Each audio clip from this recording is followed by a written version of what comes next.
Muy buenas, yo soy Rocío, estudiante de Psicología de la UNED y hoy vamos con el tema 10 de Psicobiología con las diapositivas de María Penado. Esta es la primera parte de este tema, es bastante largo, así que vamos a empezar.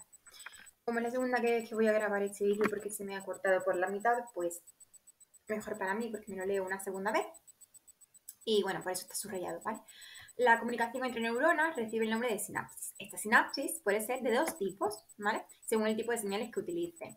De sinapsis eléctricas, que ambas neuronas se encuentran en contacto mediante sus canales iónicos formando uniones hendidas.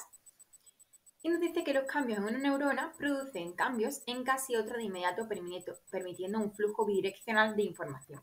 Y las sinapsis químicas es que a través de señales químicas, que son los neurotransmisores, producidas en el cono axónico que viajan a través del espacio extracelular, siendo captadas por las neuronas postsinápticas, existe una separación física entre ambas neuronas, que es la hendidura sináptica. Nos dice que la mayoría de las sinapsis se realizan mediante sinapsis químicas, ya que aunque la transmisión de información en la sinapsis eléctrica es prácticamente instantánea y no hay posibilidad de modular la respuesta. Con mucho permiso, voy a beber un poquito de zumo de batido que me he hecho. De fresa. Cuerpo celular o soma.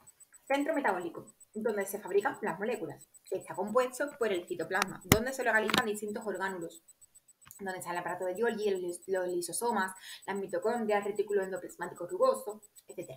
Dendritas son prolongaciones del soma neuronal con forma de árbol. Las dendritas captan los mensajes y los transmiten al cuerpo neuronal. Axón es la prolongación del soma neural, generalmente más delgada y larga que las dendritas. Un solo axón como vía para transmitir la información. Tenemos el cono axónico, que integra la información que recibe la neurona, axón propiamente dicho, y botón terminal, que es el terminal axónico o terminal presináptico. Membrana neuronal, pues está compuesta por una doble capa de fosfolípidos, encargada de separar el interior del exterior celular. La cabeza es hidrófila, mientras que las colas son hidrófobas. Tiene como misión regular el intercambio de sustancias entre el interior y el exterior de la neurona. Tanto en el interior como en el exterior celular hay agua con sales y distintas sustancias químicas, pero la concentración entre dentro y fuera es distinta. El potencial eléctrico de las membranas. Tenemos el potencial de reposo, el de acción y la propagación del potencial de acción.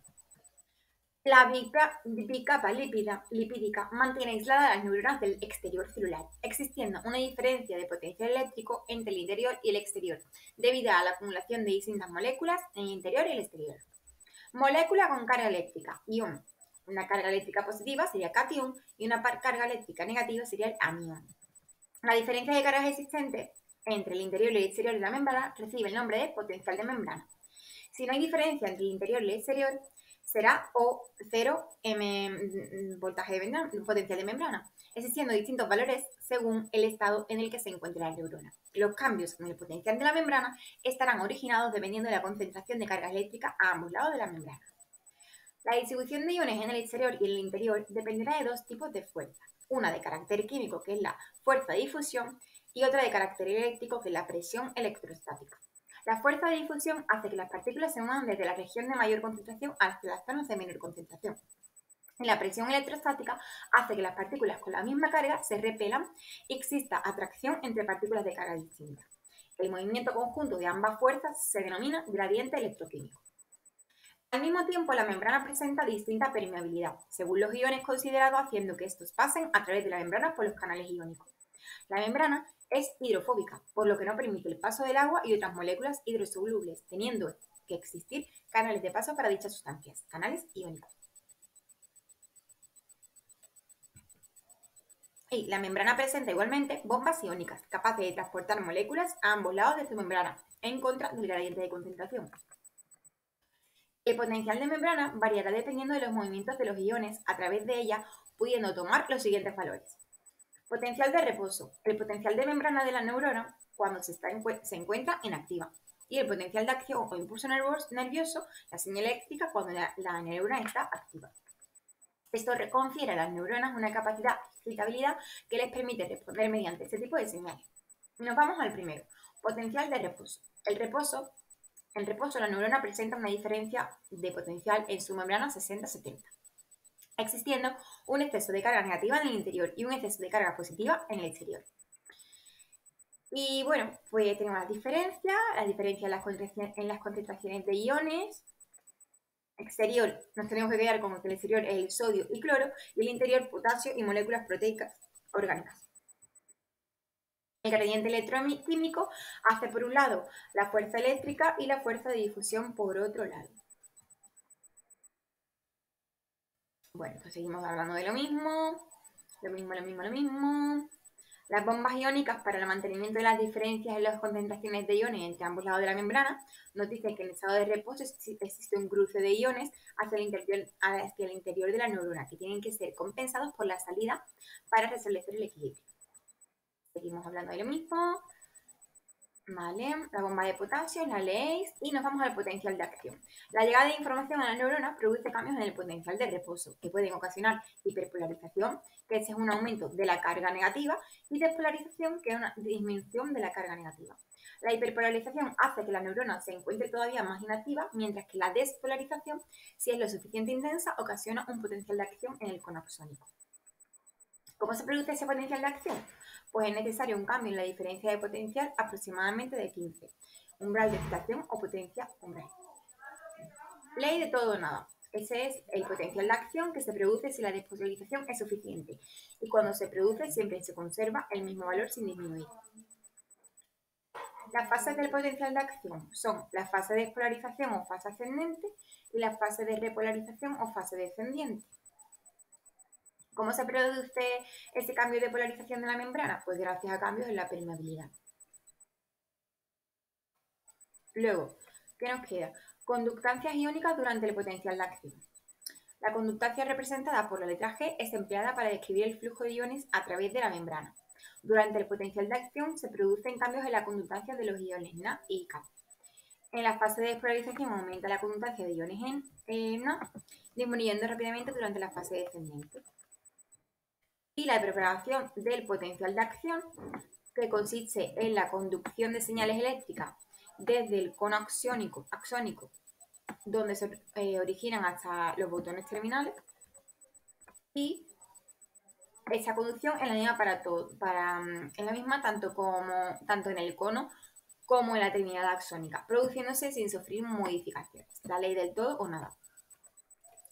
La propagación del potencial se realiza en una única dirección, ¿vale? Que es desde el soma hasta el botón presináptico. La conducción saltatoria. ¿Esto qué es? Pues es la forma en la que se propaga el potencial de acción si se trata de un axón mielinizado o amielínico, ¿vale? Después nos dicen ventajas de la conducción saltatoria. Esto nos dice que la velocidad de conducción del potencial de acción aumenta, lo que ocasiona una mayor rapidez de respuesta. Al generarse el potencial de acción solo en los nódulos, se produce un ahorro de energía. Y ya estaría este tema, ¿vale? Estas son preguntas y tal de... Bueno, este tema no, la primera parte. Nos vamos directamente a la segunda parte, ¿vale? La segunda parte sería comunicación entre neuronas, la sinapsis. Tenemos la sinapsis química, quiero amarillo, las sinapsis químicas, la neural, los neurotransmisores neuromodular y la farmacología de la sinapsis química.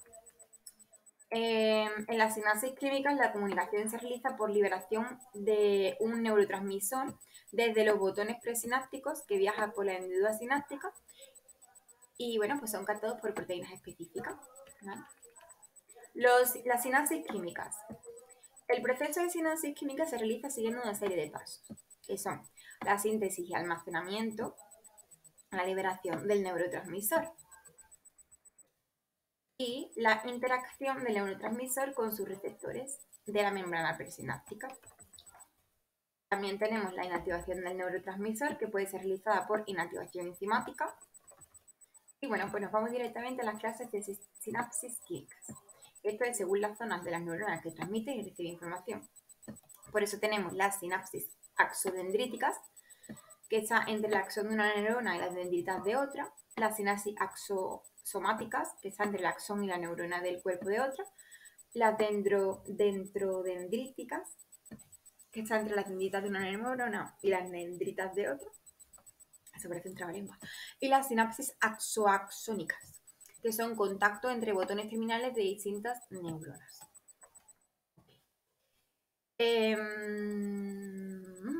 Según su morfología, en la figura 10.17 de la página 410, tenemos la sinapsis tipo 1, que es la más común y se produce por activación, y la sinapsis 2 se produce por la inactivación. ¿Vale? Punto 2. La integración neuronal, potenciales postsinápticos, excitadores e inhibidores. La liberación de neurotransmisores en la hendidura sináptica y su captación por los receptores postsinápticos provoca cambios en la permeabilidad de la neurona que ocasionan potenciales postsinápticos. Los potenciales excitadores postsinápticos se produce una despolarización y esto se llama sinapsis excitadora. Los potenciales inhibidores postsinápticos se producen una hiperpolarización y que se llama sinapsis inhibitoria. ¿Vale? Luego tenemos los tipos de receptores postsinápticos, receptores ionotrópicos, receptores metabotrópicos, ¿vale? Los receptores presinápticos es que después de la actuación del neurotransmisor en la neurona postsináptica, este puede volver a la neurona donde es captado por receptores presinápticos o autorreceptores. Y los potenciales postsinápticos pierden intensidad a medida que recorren la neurona desde las dendritas hasta el soma, por lo que se le llama potenciales locales graduados o decrecientes. 6.3. Neurotransmisores o neuromodulares. La distinción entre estos dos depende de cómo se produzca su efecto en la neurona postsináptica. El neurotransmisor abre directamente los canales iónicos, mientras que el neuromodulador activa proteínas G que cambian el metabolismo de la neurona postsináptica. ¿Vale? Clases de neurotransmisores y neuromoduladores. Pues acetilcolina, aminas biógenas, aminoácidos transmisores, neuropéptidos, péptidos opioides endógenos, gases solubles y sistema cannabinoide endógeno. Lo veis, ¿vale? Farmacología de las sinapsis químicas. Bien, las sustancias psicoactivas ejercen sus efectos al afectar a algunos de los mecanismos de transmisión sináptica que se producen en las neuronas, la síntesis y el almacenamiento. Tenemos también donde se impide el almacenamiento de neurotransmisores en el terminal presináptico. La liberación del neurotransmisor afecta a los canales iónicos. Los receptores postsinápticos impiden la unión del neurotransmisor al receptor, antagonistas reversibles o irreversibles. Inactivación del neurotransmisor afectando a las enzimas que degradan los neurotransmisores o recaptan dichas sustancias. Y listo, ¿vale? Ya todo lo que tenemos aquí prácticamente son preguntas del tema y se acabaría este tema. Espero que os haya gustado y bueno, nos vemos en el siguiente.